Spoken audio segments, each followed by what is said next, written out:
Student dropout adalah masalah serius di pendidikan tinggi.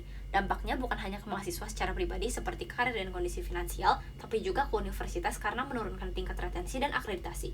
Skalanya juga besar. Data UNESCO menunjukkan lebih dari 30% mahasiswa di negara berkembang tidak menyelesaikan studi.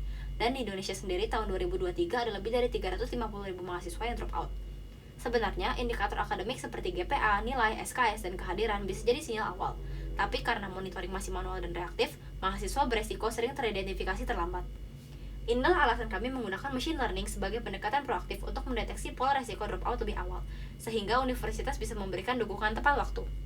Setelah model selesai dilatih, langkah berikutnya adalah mendeploy sistemnya supaya bisa digunakan secara nyata.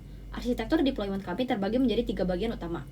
Pertama, static frontend. Bagian tampilan aplikasi kami dibangun menggunakan React 19 dengan Vite lalu dideploy ke Vercel CDN. Dengan cara ini, file website disebar ke Edge server global sehingga aksesnya cepat dari manapun. Selain itu, setiap kali ada perubahan kode yang dipush ke GitHub, Vercel otomatis melakukan continuous integration. Jadi update bisa langsung naik tanpa proses manual. Kedua, inference backend. Untuk bagian server, kami menggunakan framework Flask yang di-hosting di Render. Flask di sini berperan sebagai web API yang ringan, tugasnya menerima data input dari pengguna, melakukan scaling, transformasi fitur secara real-time, menjalankan prediksi modal, lalu mengembalikan hasilnya dalam format JSON ke frontend. Ketiga, engine and storage. Model random forest yang sudah dilatih kami serialisasi menggunakan joblib dan kami bundle langsung di dalam kontainer API. Hal ini menghemat biaya karena kami tidak perlu cloud storage eksternal. Untuk menyimpan riwayat prediksi, kami memanfaatkan local storage di browser pengguna, jadi data history tetap tersimpan tanpa perlu database server. Di slide ini, kami menjelaskan lebih detail 3 aspek penting yang menjadi pertimbangan dalam arsitektur deployment kami. Yang pertama, separating front-end dan web API. Front-end dan back-end kami pisahkan di platform yang berbeda, Vercel untuk tampilan dan Render untuk server. Pemisahan ini membuat website tetap ringan dan cepat diakses, sementara server Flask bisa fokus sepenuhnya menjalankan kode machine learning tanpa terbebani urusan rendering halaman.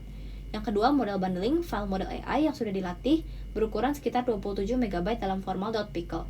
File ini kami simpan langsung di dalam folder kode backend. Pendekatan ini sederhana, mudah di-deploy, dan menghindari kebutuhan akan cloud storage eksternal yang biasanya kompleks dan berbayar. Yang ketiga, local database. Kami sengaja tidak menggunakan database server. Sebagai gantinya, semua riwayat prediksi disimpan di local storage browser pengguna. Strategi ini punya 3 keuntungan. Meminimalkan infrastruktur yang harus dikelola, membuat pengambilan data jadi instan karena langsung dari browser, dan yang paling penting, memastikan sistem kami 100% gratis untuk di-host. Dengan kombinasi ketiga strategi ini, kami berhasil membangun sistem early warning yang ringan, cepat, dan ekonomis tanpa mengorbankan fungsionalitas. Kita masuk ke register, di mana kita harus mengisi username atau email, password, dan juga mengkonfirmasi passwordnya. Akun sudah sukses tercreate. Lakukan sign in dengan mengisikan email dan password. Berikut adalah tampilan dari halaman utamanya yang digunakan untuk prediksi. Di sini, user akan memasukkan datanya untuk diprediksi oleh model. User bisa melihat penjelasan di bagian kanan jika kebingungan dalam mengisi data. Lalu lanjut melengkapi semua data yang dibutuhkan untuk prediksi.